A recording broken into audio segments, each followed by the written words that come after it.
Smart home gadgets are only useful when they work together automatically.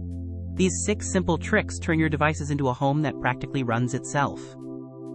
In your smart home app, put every bulb into a room group, like living room or kitchen. Then one tap or one command controls all the lights in that room at once, instead of one bulb at a time.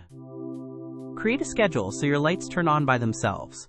Set the porch and living room to come on at sunset and dim down at bedtime. Once it is set, it just happens every day, without you lifting a finger.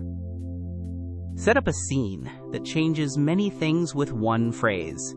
Say goodnight, and your lights turn off, the thermostat lowers, and the doors lock, all at the same time. You just create the scene once in the app. Use a trigger so one thing makes another happen. Add a motion sensor in the hallway so the light comes on the moment you walk in, then turns itself off after a few quiet minutes. No switch is needed. You do not need everything to be smart.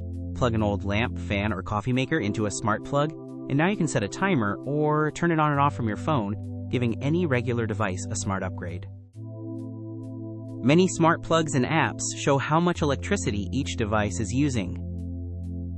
Check the numbers to spot the gadgets quietly running up your bill, then schedule them off when nobody is home to save money. Start with one small automation and build from there, and soon your home will just take care of itself. Follow Nabka Tech for more easy smart home ideas.